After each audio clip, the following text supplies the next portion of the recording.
Welcome to The Explainer. Today, we're breaking down a seriously gripping report on the world's most polluted countries. The data we're going to unpack here is staggering. I mean, it absolutely demands our urgent attention. We're going way past the surface to explore the real stories hiding behind the global smog. But before we get into the countries themselves, let me ask you something. What actually is Earth's most dangerous pollution? You know, when we hear the word dirty, our minds usually jump straight to plastic trash sitting on a sidewalk, or maybe litter blowing through the streets. But what if I told you the absolute biggest threat isn't even something you can pick up? Turns out, the most dangerous pollution on Earth is completely invisible, and it's literally floating directly in front of our eyes right now. Okay, let's dive into this. To truly wrap our heads around this invisible threat, we've got to look at the exact metrics scientists use to measure how clean a country actually is. It's called PM 2.5. We're talking microscopic soot, dust, and chemical particles. And when I say tiny, I mean incredibly tiny, smaller than a single strand of human hair. They're so small that your lungs simply can't filter them out. They just bypass your body's natural defenses and go straight into your bloodstream. And according to the latest global data, the nations we're about to look at carry the heaviest burden of this PM 2.5 anywhere on Earth. Coming in at number 3, Tajikistan, the crossroads of dust and industry. So, on one hand, you have Tajikistan's breathtakingly beautiful, massive mountain geography. But on the flip side, you have trapped desert sandstorms. See, what happens is these beautiful, massive mountains act like a giant bowl. When intense sandstorms blow in from the nearby deserts, that heavy, sweeping wall of yellow dust just has nowhere to go. It gets completely locked in place by the surrounding mountain peaks. Now, if it were just the natural sand, well, that'd be one thing, but there are heavy industrial factors multiplying that dust. You've got these aging Soviet-era factory chimneys continuously pushing out dark smoke.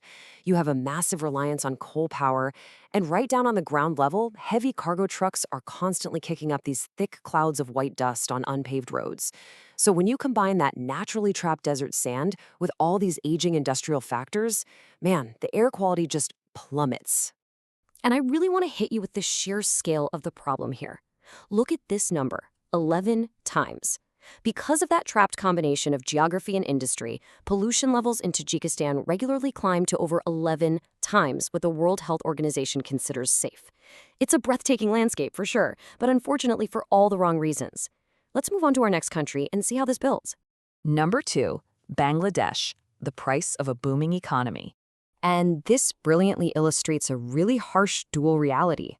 On one hand, you have booming economic success, fast-paced growth, rapid urbanization, super bustling city streets. But the tragic cost of all that is a permanent daily air emergency. They're building these amazing modern cities, but they're doing it at the absolute expense of public health, basically sacrificing every breath for that economic growth. Let's break down the mechanics behind this specific air emergency. Where exactly is all this heavy soot coming from? Well, first off, to physically build these booming cities, Bangladesh relies heavily on thousands of traditional smoking brick kilns. These massive kilns literally line the rivers, puffing thick soot straight up into the sky. Second, we're back to geography again.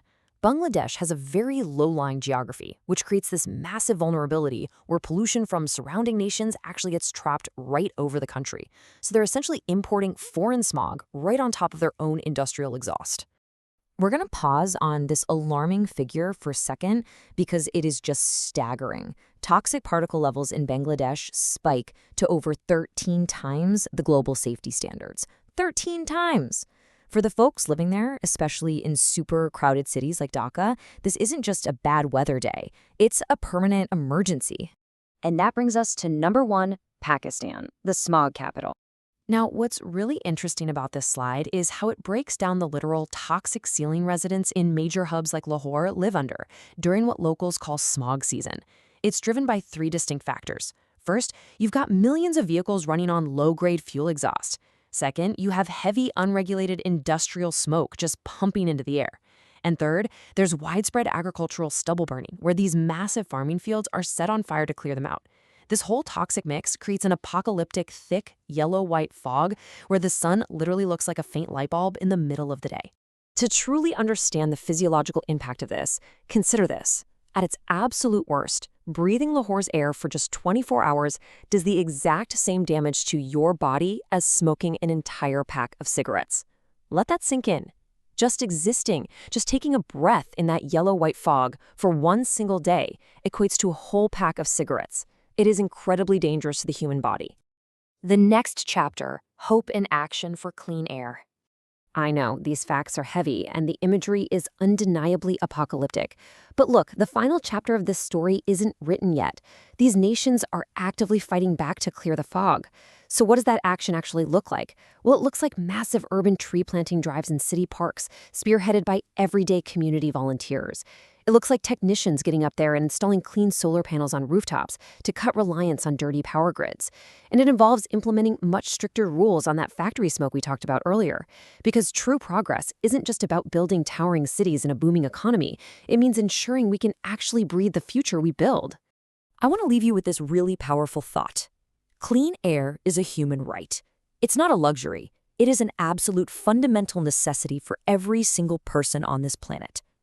As these nations fight for their right to breathe, it kind of begs the question, how clean is the air you're breathing right now?